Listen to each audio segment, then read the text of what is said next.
नमस्कार, जय हिंद। चैन से सोना है तो अब जाग जाओ। और वाकई में यूपी पुलिस ने ठान लिया है कि हम इन राज्यवासियों को आराम से सोने देंगे, क्योंकि अब ये जाग चुके हैं। और जागे भी इस कदर है कि आपको हम फैक्ट देना चाहेंगे कि 2017 से लेके अभी तक में लगभग 10,000 से ज्यादा एनकाउंटर कंडक्ट किए गए हैं। टू बी प्रिसाइज 10,700 के आसपास है, जिसके तहत ये पता चलता है कि 63 criminals had been killed, somewhere around 1200 police personnels were injured और एक कॉप मार्टियर हो जाता है। तो अचानक से क्यों ये एनकाउंटर्स बढ़ गए? क्या कोई लॉ है इसके पीछे? क्या कोई एक्ट है या फिर इनडायरेक्ट पावर आ रहा है? आइए समझने की कोशिश करते हैं। एक और समझने की बात है कि मेरठ जोन में, अगर आप वेस्टर्न यूपी के मेरठ जोन में आएंगे तो वहां कहा जा रहा है 30%, ये जितने ऑपरेशंस हुए हैं इसके 30% मेरठ जोन में किए गए हैं। आइए समझते हैं इसकी लीगैलिटी क्या है। आपको साफ बता दें, इसके लिए कोई डायरेक्ट लॉ नहीं है, कोई ऐसा लॉ या सेक्शन नहीं है जो ऑथराइज करता है एनकाउंटर करने को। सुप्रीम कोर्ट के भी जजमेंट्स हैं कि आप बंदूक रखें सेल्फ डिफेंस के लिए, आप चला नहीं सकते अपना पर्सनल फ्यूड निकालने के लिए। पर इनडायरेक्टली पावर बहुत चला गया। आईपीसी की अगर धारा 96 आप पढ़ें तो उसमें साफ एक वर्ड आता है, right of private defence, which is not an offence. अगर अपने डिफेंस में, प्राइवेट डिफेंस में अगर कोई कार्य आपने किया जिससे किसी की मृत्यु हो जाए तो यह प्रोटेक्शन मिलता है आपको, that will not be charged for it. ये कोई ऑफेंस नहीं है। और इसी का फायदा उठाते हुए इनडायरेक्ट पावर ले लेती है कई बार सिविल फोर्सेस। सेक्शन 99 भी पर यह बोलता है कि आप उस हद तक ही हार्म पहुंचाएं जो ग्रेविटी हो सिचुएशन की। आप ज्यादा अगर एक्सेसिव हार्म पहुंचा रहे हैं तो प्रॉब्लम हो सकती है। The use of force should be proportionate.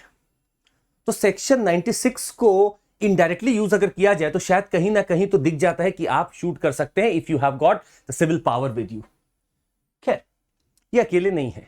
अगर आप सेक्शन 100 को भी पढ़ेंगे, जो कि इंडियन पीनल कोड का है, तो आप उसमें साफ लिखा हुआ है that it says a person can kill another person in self defence under 6 different conditions, which are an assault as may reasonably cause the apprehension that death will or the death will otherwise be the consequence।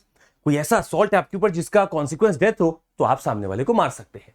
An assault as may reasonably cause the apprehension that grievous hurt can happen to you। An assault with the intention of committing rape। An assault with the intention of gratifying unnatural loss। तो ये सब चीज, unnatural lust।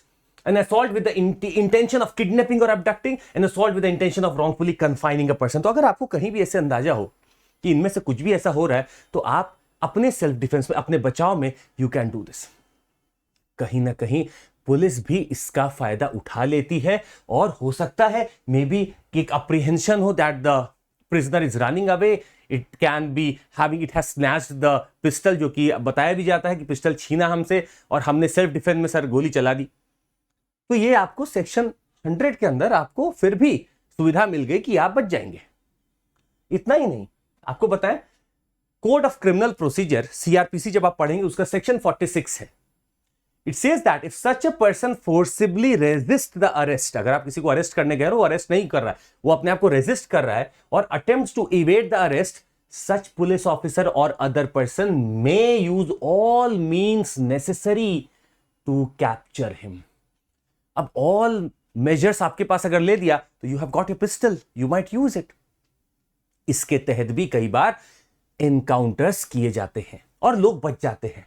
परंतु इसी के sub clause 3 में एक exception भी है।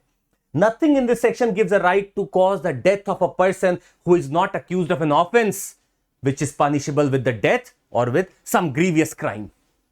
तो आप उसका डेथ कॉज नहीं कर सकते। ये एक्सेप्शन भी लिखा है धारा 46 में ही। परंतु ये सब यूज करते हुए भी चीजें चल ही रही हैं, एनकाउंटर्स हो ही रहे हैं। जब 10,700 एनकाउंटर हुए तो इसका मतलब है डायरेक्ट लॉ तो कुछ भी नहीं है, पर इनडायरेक्टली बहुत फिर भी पावर और बहुत प्रोटेक्शन मिल जा रही है। अगर यहां पे एक बात समझे कि अगर किसी पुलिस ऑफिसर के ऊपर ये प्रूव हो जाए कि उसने फेक काउंटर किया है, किसी ऑफिसर के ऊपर प्रूव हो जाए कि वो फेक काउंटर किया है, तो इसके लिए भी एक धारा है, you will be under prosecuted under section 299 of the IPC for culpable homicide and the compensation must be granted to the kin and in the case the police officer are prosecuted on the basis of investigation। तो section 299 भी आपके ऊपर लग सकता है। तो अभी तक हमें कोई डायरेक्ट रूल तो समझ में नहीं आया एनकाउंटर का। बस एक चीज समझ में आया कि कहीं ना कहीं एग्जेम्पशंस या एक्सेप्शंस का यूज करते हुए, सेल्फ डिफेंस राइट का यूज करते हुए या फिर पावर दिया गया है पुलिस को कि आप किसी को अरेस्ट कर रहे हो, अगर वो रेजिस्ट कर रहा है तो इसके तहत आप कुछ भी फोर्स अपना सकते हैं और इसके तहत एनकाउंटर्स हो रहे हैं। और जो जवाब आता है वो यही आता है कि sir we were following the instructions of the senior और हमें अपनी जान के संकट लग रहा था इसलिए हमने गोली चलाई और गोली बिल्कुल सटीक लगी और उसकी मृत्यु हो गई। खैर, we must talk about the supreme court judgements.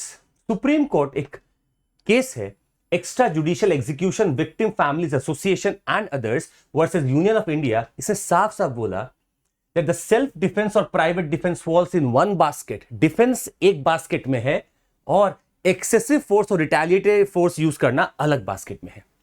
आप सेल्फ डिफेंस कर रहे हैं, अच्छी बात है, you have got your right to self defence, but if you go beyond and use some excessive force, वो अलग मुद्दा है।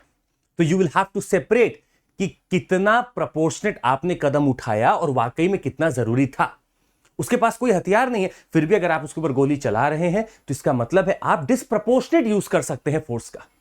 तो सुप्रीम कोर्ट जजमेंट ने साफ इसको अलग किया that we will understand that yes you had the right to self defence but it should not be disproportionate. अगला एक और केस है जिसको हमें पढ़ना चाहिए। This case was about supreme court judgement in Om Prakash and others versus state of Jharkhand which says that it is not the duty of police officers to kill the accused merely because he is a dreaded criminal। सिर्फ ये धारणा से कि ये dreaded criminal है, police के पास ये right नहीं है कि उसको मार दे। खेल देखिए, हमारे समाज में बहुत सारे विचार बनते रहते हैं, but if the rule of law is to prevail, आज अगर आप सोचें कि नहीं मुझे लॉ फॉलो नहीं करते हुए सेंटिमेंट्स को फॉलो करना है, तो कल वापस से आप लॉ के दरवाजे पे ही खड़े होंगे। तो जब लॉ के दरवाजे में आपको कुछ दिन बाद खड़ा होना था, तो आज ही लॉ को प्रोसेस को फॉलो करिए। हो सकता है हमारे लॉ प्रोसेस में थोड़ी दिक्कतें हैं, थोड़ा डिले होता है, बट ये प्रोसेस है जो शायद बहुत चीजों से आपको बचा के रखेगा। And it was really said that कि आप ड्रेडेड क्रिमिनल है इसलिए किसी को मारे, that's not permitted, that is not permitted. फिर सुप्रीम कोर्ट ने एक काम किया, PUCL versus state of Maharashtra 2014 का केस है और साफ साफ कुछ गाइडलाइंस अब आने वाली हैं। कुछ गाइडलाइंस दी जाती हैं that has to be followed और ये गाइडलाइंस लगभग 16 नंबर है, टोटल 16 नंबर है। जैसे कि रिकॉर्ड टिप ऑफ, जो टिप ऑफ आपको मिल रही है कि वहां पे कोई आया है जिसको आप पकड़ने जा रहे हैं, उसको आप रिकॉर्ड करें, आप FIR दर्ज करें। इंडिपेंडेंट प्रोब होनी चाहिए कोई भी ऐसे एनकाउंटर में। अपने ही थाने के लोगों से आप अगर प्रोब करा रहे हैं तो वो इंडिपेंडेंट नहीं है, मैजिस्टेरियल प्रोब होनी चाहिए। उस एनकाउंटर किलिंग में NHRC को आपको इन्फॉर्म करना पड़ेगा। मेडिकल एड, अगर वो एनकाउंटर के तहत उसको गोली लगी है तो मेडिकल एड मिलना चाहिए। यहां पे एक मजिस्ट्रेट वहां पे होना चाहिए जो उसका स्टेटमेंट रिकॉर्ड करे। नो डिले, अगर कोई भी ऐसी चीज हुई है तो उसका जो भी आपको सारा हो सकता है, शूटिंग हुई हो तो आपको जो भी फाइल करना है तुरंत आप कोर्ट को रिपोर्ट करेंगे। There must be a report send to the court, inform the family members और the friends whoever are there, जिसका एनकाउंटर हुआ है उनके जो भी फैमिली मेंबर है उनको आप बताएंगे। Submit report to the NHRC on an yearly basis, ये DGP का काम होगा। प्रॉम्प्ट एक्शन आपको लेना होगा इन चीजों में। दूसरा, कंपेंसेशन आपको देना पड़ेगा। खैर इतना ही नहीं, 4 स्टेप और हैं तो 12 हुए। सरेंडरिंग द वेपन्स, अगर कोई सरेंडर कर रहा है वेपन को तो आप उसको नहीं मारेंगे। There must be a clause कि वो सरेंडर कर रहा है तो आप उसको बचा के रखें, संरक्षण देंगे। Legal aid to the officer, you must be having a legal aid been given to the officer. Promotion बेमतलब का आप नहीं करेंगे। अगर कोई अभी चार्ज चल रहा है, एनकाउंटर किया है और आप out of the term promotion कर रहे हैं, वो नहीं होना चाहिए। ग्रीवांस रिड्रेसल का होना चाहिए हमेशा एक ऑप्शन। ये 16 गाइडलाइंस दी। अब आप समझ सकते हैं लॉ तो अपना कोर्स ले रहा था और ये चीजें शायद हो भी रही थी, परंतु फिर भी एनकाउंटर्स बढ़ ही रहे हैं। इतना ही नहीं, अगर आपको याद हो तो एक और कमीशन है that I would like to talk about, NHRC, national human rights commission. इसने भी कुछ गाइडलाइंस दी थी और ये गाइडलाइंस भी लगभग इन्हीं के बराबर है। So the way forward that stands today is that there is no law, there is no legality of encounters or extrajudicial killings, but the law must take its own course. बड़े बड़े देशों में आप जब देखें, डेवलप्ड कंट्रीज में देखेंगे तो अगर किसी को एक प्रिजन से दूसरी जगह ले जाया जाता है तो भी एक एस्कॉर्ट अलग से फैसिलिटी आती है। हमारे भारत में जो कैप्चर कर रहे हैं वही एस्कॉर्ट भी करते हैं। अगर लॉ को अपना टर्न लेना है तो let it be with law, everything happen और must happen with the law.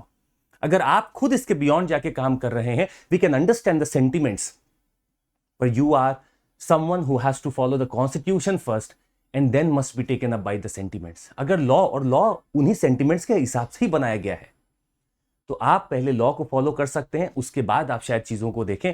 Plus these are very subject में भी subjected to may be lot of discussions and debates, पर इसके पीछे कोई लॉ नहीं, हमारा बस यही मकसद था देने का। आप खुद डिसाइड करें कि कैसे क्या होगा, but for UPSC purpose I would say we have to abide by the law, और हमारे आंसर्स में भी यही दिखना चाहिए। तो अगर केस स्टडी भी कभी बनती है तो आपको क्लियर करना है you will have to abide by the law. जितना प्रोटोकॉल गाइडलाइन है उसको आप अबाइड करें। हाँ, आप चीज़ों को बस वहां पे इंस्टेंट देखने के लिए आप कुछ चीज़ों को शायद ओवरटेक कर सकते हैं, but then humanity and law must the only be the thing that must prevail. आज के लिए बस इतना ही, मिलते रहेंगे आपसे। बहुत बहुत धन्यवाद। Thank you so much. Take care. जय हिंद।